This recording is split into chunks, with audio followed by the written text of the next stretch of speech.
Hello my dear student. चलिए आज हम आप सभी के लिए पेपर लेकर आ चुके हैं। जैसे कि आप सभी को पता है आज हमारा फिजिक्स का पेपर कक्षा 12 का हुआ है। तो इसका जो पेपर कोड है आप यहाँ देख सकते हैं 346JS।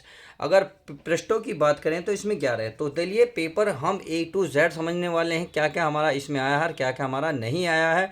मैं आपको देखिए सॉल्यूशन इसमें पार्ट का कराने वाला हूँ, यानी कि पेपर में जितना भी टोटल आया है, चाहे वो 1 नंबर की बात हो, 2 नंबर, 3 नंबर, 5 नंबर की क्वेश्चन की, तो मैं इसमें सॉल्यूशन आपको देने वाला हूँ। फटाफट वीडियो को लाइक और शेयर कर दीजिएगा। चैनल पर नहीं हो तो चैनल को सब्सक्राइब कर ले। तो अब इस वीडियो में शुरुआत करते हैं। जैसे कि पहला के देखिए, पहले है आपके ऑब्जेक्टिव। तो मैं ऑब्जेक्टिव पहले सरल करूँगा, फिर उसके बाद आपके हैं ए बहुविकल्पीय तथा प्रत्येक प्रश्न का 1 नंबर का, तो उनको भी सरल करूँगा। यानी कि इस तरीके से इस पेपर में पेपर सोल्व होने वाला है। वीडियो तो लास्ट तक बने रहिएगा। क्या क्या आपने देखा एनालाइज कीजिएगा, क्या क्या आपने गलत करा, क्या सही करा। क्लियर? तो चलिए, आपको जो गलत हैं सही हैं आप कमेंट्स जरूर करें कि इतने सही गए और कितने गलत गए। तो माय डियर स्टूडेंट चलिए शुरुआत करते हैं। तो देखिए 2025 भौतिक विज्ञान का अभी पेपर हुआ है। मैं अभी जस्ट एनालाइज कर रहा हूँ, कोड आपको सामने दिख गया। तो चलिए पहले क्वेश्चन की शुरुआत करते हैं। तो चलिए पहला ही क्वेश्चन आपके सामने ये रहा आपके सामने पहला क्वेश्चन। तो इसमें क्या बोला है, देखिए क्वेश्चन को ध्यान से समझिएगा।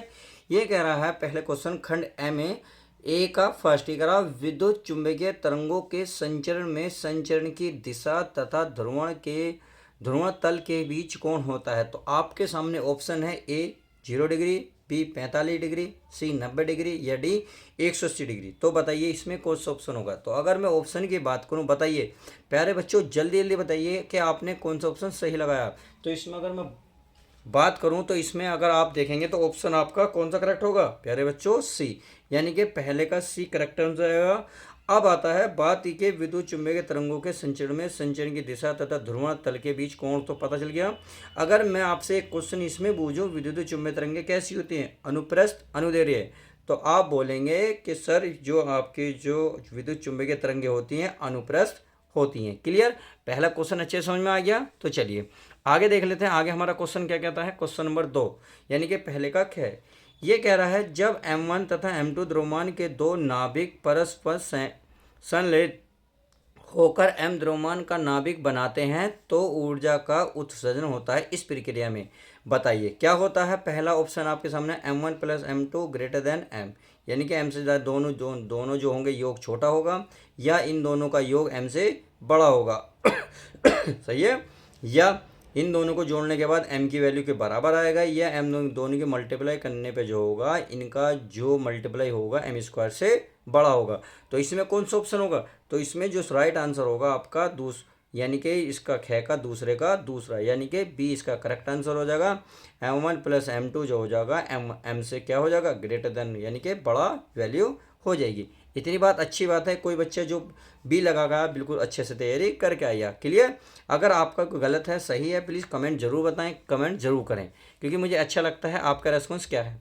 तो चलिए आगे मैं अगले बात कर लेता हूँ क्वेश्चन नंबर नेक्स्ट की। क्वेश्चन नंबर नेक्स्ट क्या कह रहा है, एक प्रत्यावर्ती धारा परिपथ में 8 ओम का प्रतिरोध तथा 6 ओम का प्रेरक प्रतिघात श्रेणी क्रम में लगे हैं, परिपथ की प्रतिबाधा होगी। तो कितना सिंपल क्वेश्चन है ये। हमारे सामने क्या है ये प्यारे बच्चों, एक न्यूमेरिकल है। तो चलिए न्यूमेरिकल को मैं आसानी से करा देता हूँ। मैं आपने एक पेज ले लिया है। ये कह रहा है एक प्रत्यावर्ती परिपथ में 8 ओम का प्रतिरोध, यानी कि आर की वैल्यू दी है 8 ओम। आगे कहता है 6 ओम का प्रेरक प्रतिघात, यानी कि प्यारे बच्चों इसने कहा XL की जो वैल्यू है 6 ओम है। तो क्रम में लगा परिपथ की बाधा, यानी कि Z की वैल्यू पूछ रहा। तो कितना सिंपल है, इसका फॉर्मूला तो बहुत सिंपल था। आप बच्चे तो देखिए 1 सेकंड में लगा भी दिया होगा कुछ बच्चों ने। तो देखिए कुछ बच्चों की जो प्रॉब्लम रही होगी मैं उसको सोल्व करके बता देता हूँ। तो ये होता है आपका R² + XL²। अगर मैं इसमें बात करूँ R² की, तो R की वैल्यू है 8 का स्क्वायर प्लस XL की वैल्यू है 6। तो 8 का वर्ग कितना हो जाएगा 64 प्लस 6 का वर्ग 36। 64 36 जोड़ेंगे तो होगा प्यारे बच्चों 100, और 100 का वर्गमूल होता है 10 ओम। तो इसमें जो 10 होगा वही इसका करेक्ट आंसर हो जाएगा। तो आपके सामने ये रहा, यानी कि ग का राइट आंसर हो जाएगा डी। क्लियर? तो चलिए उम्मीद है अच्छे से बहुत क्लियर हुआ होगा। अब आगे देख लेते हैं।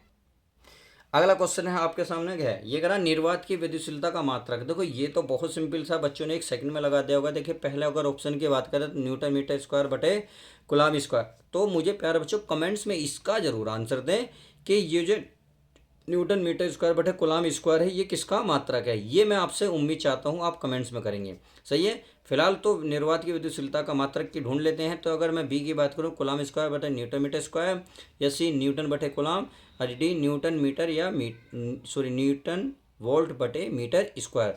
तो इसमें कौन सा ऑप्शन है? अगर मैं ऑप्शन की बात करूँ तो इसमें प्यारे बच्चों इसमें होगा बी कूलम्ब का स्क्वायर बटे न्यूटन मीटर स्क्वायर, यानी कि इसका राइट आंसर ये हो जाएगा। अगले क्वेश्चन की बात कर लेता हूँ, अर्थात जो लास्ट क्वेश्चन, सॉरी अभी तो बहुत हैं। यह न्यूनतम आवर्ती की विद्युत चुंबकीय तरंग है, तो बताइए क्या होगी। अगर मैं इसमें बात करूँ, ए पराबैंगनी किरणें, एक्स किरणें, गामा यानी कि गामा किरणें, या सूक्ष्म तरंगे। देखिए अब आपके सामने क्वेश्चन जो है थोड़ा सा फंस गया है। इसमें क्या है, इसमें थोड़ा सा अलग अलग दिया है। देखिए इसमें नाम तो मैं अब क्या बताऊँ, इसमें माइक्रो तरंगे आता, परंतु माइक्रो तरंगे नहीं दे रहेगी। तो आपको न्यूनतम आवर्ती इनमें सबकी पता हो तभी आप निकाल सकते, नहीं तो आप निकाल नहीं सकते। इसमें क्वेश्चन में थोड़ा ट्विस्ट दिया है। तो चलिए मैं आपको थोड़ा सा सरल करके बता देता हूँ। अगर मैं पराबैंगनी किरणें की बात करूँ, पराबैंगनी किरणों में न्यूनतम आवर्ती की बात करूँ, यानी कि जो पहले का ए है, इसमें अगर बात करूँ तो ये होता है 3 गुणा 10 की पावर 16 से लेकर 7.5 गुणा 10 की पावर 16। इसने बूझा है। अभी चलिए न्यूनतम आवर्ती की बात करा। अगर मैं बी की बात करूँ यानी कि एक्स किरणों की, तो एक्स किरणों में जो इसकी न्यूनतम आवर्ती होती है, तो माय डियर स्टूडेंट ये होते हैं 3 गुणा 10 की घात 18 से लेकर 3 गुणा 10 की घात 16। सही है।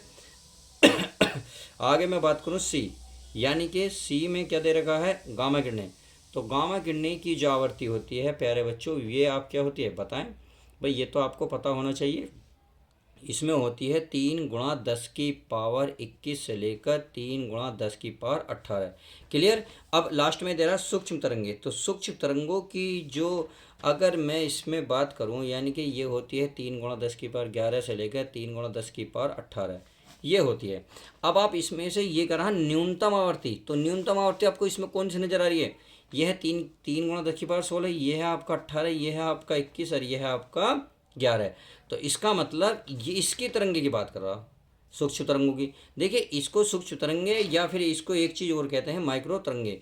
तो माइक्रो तरंगे, अगर सूक्ष्म तरंगे नाम ना होता, माइक्रो तरंगे होता, तो आप यहाँ निशान लगाते, नहीं तो आप यहाँ सूक्ष्म तरंगों पर निशान लगा सकते हैं। क्लियर। अगला क्वेश्चन की बात कर लेते हैं। अगला क्वेश्चन क्या कर रहा है, हम ध्यान से देखेंगे।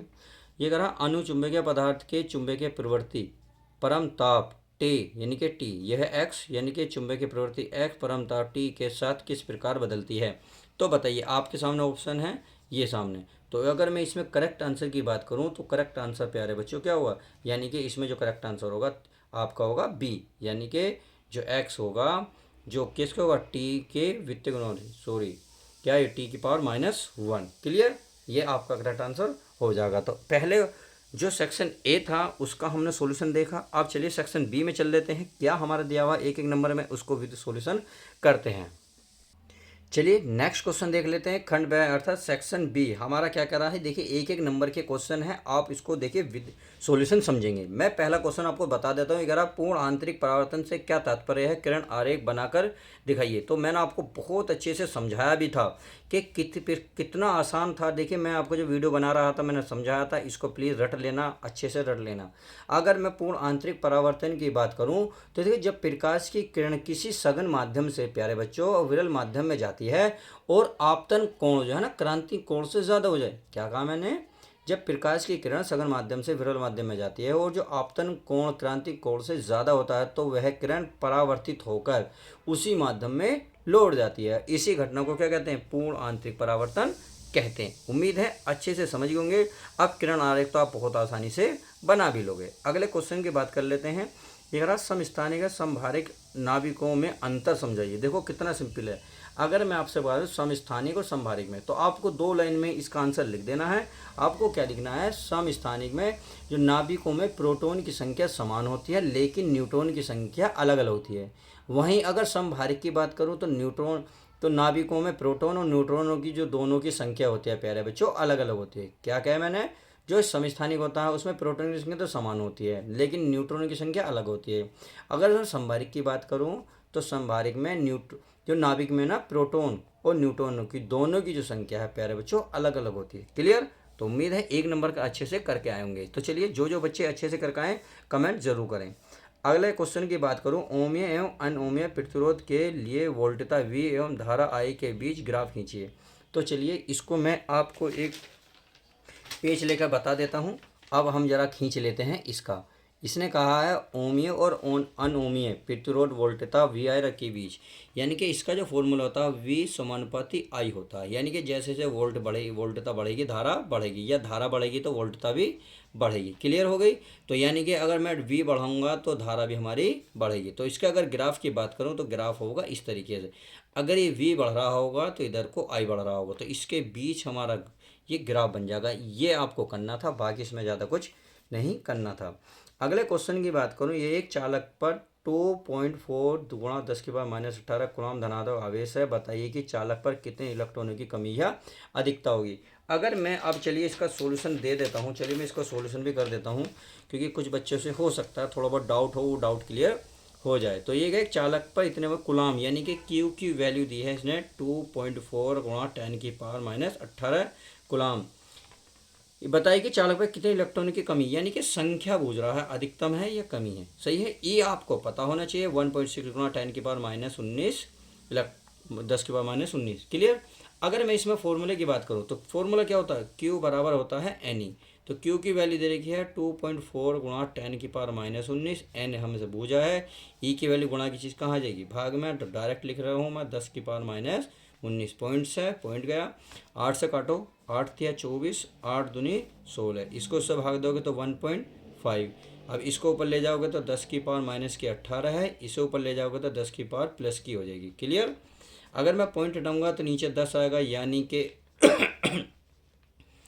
ऊपर 19 हो जाएगा, तो प्लस माइनस कट जाएगा, तो n बराबर आ जाएगा 15। कितना आ जाएगा, 15। अब प्लस है तो इसमें इलेक्ट्रॉनों की इतनी कमी मिलेगी। तो इसमें यही पूछ रहा है कि अधिकता होगी कमी होगी, कितनी होगी ये मैंने बताया, कितने इलेक्ट्रॉनों की, 15 इलेक्ट्रॉनों की कमी हो जाएगी। क्लियर? अगला क्वेश्चन की अगर मैं बात करूं तो ये कह रहा है किसी प्रतिरोधी धारा परिपथ में एक वोल्टता V समीकरण दे रखी है, प्रदर्शित करता है। यहाँ t सेकंड में है, समय t, देखिए ध्यान रखिए t सेकंड में दे रखा, समय वोल्टता ग्राफ उचित पैमाने पर पूरे वक्र के लिए बनाइए। तो चलिए 1 नंबर का सवाल है, उम्मीद है अच्छे से आप करके भी आए होंगे। मैं आपको करा देता हूँ। तो चलिए मैं पेज को फिर फोल्ड कर लेता हूँ ताकि आपको दिखने में कोई भी दिक्कत ना हो। तो चलिए इसको भी ध्यान से समझ लेते हैं।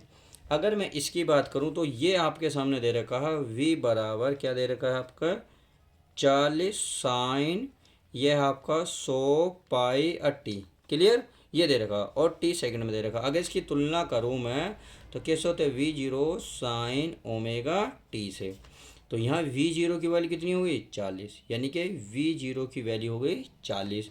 अगर मैं साइन ओमेगा की बात करूँ तो कितना हो गया 100 पाई, और ओमेगा बराबर तुम्हें पता होता है 2 पाई टी होता है, क्या सॉरी टी होता है कैपिटल 100 पाई। पाई से पाई खत्म, 2 से काटेंगे 50, तो कैपिटल टी की जो वैल्यू आई ये आ गई 50 हावर्स। हमें चाहिए पर सेकंड में, यानी कि स्मॉल टी की वैल्यू, किसकी, स्मॉल टी की वैल्यू। तो आप निकाल सकते हैं। देखिए अगर मैं देखूं तो स्मॉल टी बराबर 1/t होता है, यानी कि 1/50, 50 को भाग देंगे 0.02। क्लियर? ये आ जाएगा हमारा सेकंड, क्योंकि इसने बोला है समय जो है सेकंड में होना चाहिए। क्लियर?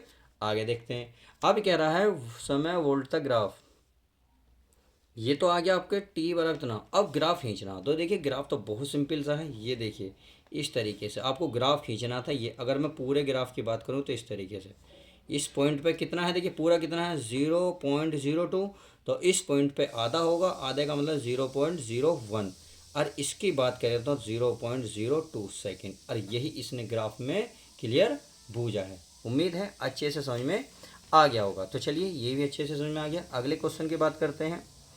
अगला कह रहा है एक हाइड्रोजन परमाणु में इलेक्ट्रॉन नाभिक के चारों ओर प्रति सेकंड इतने चक्कर लगाता है। देखिए यहाँ क्वेश्चन को देखिए प्रति सेकंड का जिक्र करा, इस बात का ध्यान रखना वित्तीय पथ के किसी बिंदु पर धारा का मान क्या होगा। तो चलिए इसको भी हम अच्छे से सोल्व कर लेते हैं। पेज को मैं फोल्ड कर लेता हूँ ताकि आपको देखने में कोई भी डाउट ना रहे। तो इसमें दिया क्या है, प्रति सेकंड, यानी कि इसमें जो दिया है 1/t दिया है, 1/t। 1/t का मतलब है n की वैल्यू, यानी कि 6 × 10⁻15 कितनी, 15 हो गई। वित्तीय के किसी पद पर और इलेक्ट्रॉन के चक्कर लगा रहा है, यानी कि ई की वैल्यू तो आपको पता ही है, 1 × 10⁻⁻ कितनी होती है, -19। तो हमें क्या पूछा, इनने हाइड्रोजन परमाणु में इलेक्ट्रॉन नाभिक के जोड़े तो चक्कर लगाता है, वित्तीय पद पर किसी बिंदु पर धारा, यानी कि धारा आई की वैल्यू पूछी है। तो क्या क्या दे रखा, क्यों सब कुछ दे रखा, क्या क्या दिया है इसमें, क्यू और ई दिया है, तो एन ई होता है, क्या होता है, एन ई बस। तो क्यू एन का वैल्यू कितना, 6, कितने पैर बच्चे, 6 × 10⁻15 गुणा ई का मान है 1.6 × 10⁻⁻19। अगर मैं इसमें देखिए डायरेक्ट गुणा करूँगा, 16×96 तो 0.1 अंक है, 1 अंक गुणा 10 की पावर कितनी होगी, 19 में से 15 गए, -4 आई है, तो आई की मात्रक होता है एम्पियर, और यही इसका फाइनल आंसर आ जाएगा, क्योंकि इसने यही बोला है किसी बिंदु पर धारा का मान क्या होगा। अच्छे से समझ में आ गया। तो चलिए, हमने खंड ब को भी बहुत अच्छे से समझा, एक एक पॉइंट को समझा, एक एक सवाल को करने की कोशिश करी, कितने सही हैं कितने गलत हैं आप कमेंट जरूर करें। अब चलिए देखते हैं आगे हमारा क्या दिया हुआ है। अगला क्वेश्चन है हमारा खंड स। तो इसमें कह रहा है खंड स में कि ये परमाणु के रदरफोर्ड मॉडल की मुख्य कमियां क्या हैं। तो आपको परमाणु के मॉडल की मुख्य कमियां क्या हैं ये तो आप लिख लेंगे। देखो थ्योरी है, इसमें तो मैं ज़्यादा कुछ बताऊंगा नहीं, क्योंकि इस टाइम बताऊंगा लिखूंगा तो बहुत टाइम लगेगा। हाँ, मैं तो बताना है पेपर किस टाइप का आपका आया है। अगले क्वेश्चन की बात करूँ मैं, एक उत्तल लेंस पर प्रकाश की किरणें चित्र के अनुसार पड़ रही हैं। ये आपके सामने एक डायग्राम है, ये प्रकाश की किरणें आ रही है, लेंस से टकराने के बाद ये आपके केंद्र पर जा रही है। यदि लेंस की फोकस दूरी 20 सेंटीमीटर है तो प्रतिबिंब की स्थिति ज्ञात कीजिए, किरण का मार्ग भी बताइए। उम्मीद है अच्छे से करा होगा। कितनों बच्चों का सही गया कमेंट्स करके जरूर बताएं। अगर मैं अगले क्वेश्चन की बात करूं, विद्युत चुंबकीय तरंगें क्या होती हैं, इनके संचरण आरेख खींचकर विद्युत क्षेत्र चुंबकीय क्षेत्र अवयव दिखाइए। सही है। अच्छा जी, अगला क्वेश्चन है चुंबकीय द्विध्रुव आघूर्ण का सूत्र स्थापित कीजिए। देखो परिभाषा नहीं पूछी इसने कहा चुंबकीय द्विध्रुव आघूर्ण का सूत्र स्थापित करना है, तो आपको फॉर्मूला प्रूफ करना है। क्लियर, 2 नंबर का है। तो चलिए अब आगे देख लेते हैं। अगला जो क्वेश्चन है आपका चौथा, तो इसमें 3-3 नंबर के क्वेश्चन दिए हुए हैं। तो चलिए इसको ध्यान से पढ़ेंगे। गॉस के नियम का उपयोग करते हुए एक अनंत लंबाई के एक समान सीधे तार के कारण उत्पन्न विद्युत क्षेत्र का सूत्र स्थापित कीजिए, व्युत्पन्न कीजिए। देखिए मैंने आपको एक दिन पहले ही वीडियो में बताया था, गॉस की प्रमेय के जो अनुप्रयोग थे सब रट लिए। इसमें से कोई सा आपको 100% देखने को मिलेगा, जैसा कि आपको यहाँ देखने को मिल गया। कितने नंबर का है, 3 नंबर का। क्लियर। तो उम्मीद है आपने जिसने वीडियो देखी होगी इसे पढ़ के गए होंगे, और पढ़ने के साथ साथ फिर आपने इसको कर भी दिया होगा। क्लियर। अगले क्वेश्चन की बात करते हैं। अगला क्वेश्चन हमारा क्या कहता है, इसको देख लेते हैं। देखिए थोड़ी सी लाइट की प्रॉब्लम हो गई है, प्लीज़ समझ लीजिए, थोड़ा सा जल्दी से बचा है। थोड़ा सा आगे करा, परावर्ती दूरसंचारी किरण आरेख खींचे, इसकी कार्यविधि स्पष्ट कीजिए। आगे है अनुचुंबकीय चुंबकीय तथा लोह चुंबकीय पदार्थों में भेद कीजिए तथा प्रत्येक का एक एक उदाहरण दीजिए। आपको उदाहरण देना है। क्लियर। अगर मैं आगे क्वेश्चन की बात करूँ, ऊर्जा बैंड के आधार पर चालकों, कुचालकों, अर्धचालकों का वर्गीकरण स्पष्ट कीजिए। आगे स्वप्रेरक से क्या तात्पर्य है, एक कुंडली का स्वप्रेरक 0.04 मिली हेनरी है, इसमें बहने वाली धारा का मान ये है, यानी कि इसमें बुझा प्रेरित विद्युत बल का गणना कीजिए। चयन 3 नंबर का है। उम्मीद आपने बहुत अच्छे से कवर करा होगा। अब चलिए नेक्स्ट देख लेते हैं। नेक्स्ट आपका 5वां, ट्रांसफॉर्मर का सिद्धांत क्या है। उच्च ट्रांसफॉर्मर का परिपथ चित्र बनाकर उसकी कार्यविधि। आपको 100% मैंने एक दिन वीडियो में बताया था, 2 बार पढ़ाया भी था, समझाया भी था कि ये आता ही आता है। तो देखा आपके सामने दिख भी गया। अगला समांतर प्रेरित संधारित्र की धारिता पर क्या प्रभाव पड़ता है। जब आपके सामने ये ऑप्शन लिख रहे हैं, जब आपको हल करना है। आगे अगर क्वेश्चन की बात करें तो आगे कह रहा है प्रकाश में व्यतिकरण विवर्तन से क्या अभिप्राय है, व्यतिकरण की आवश्यक शर्तें लिखिए। क्लियर।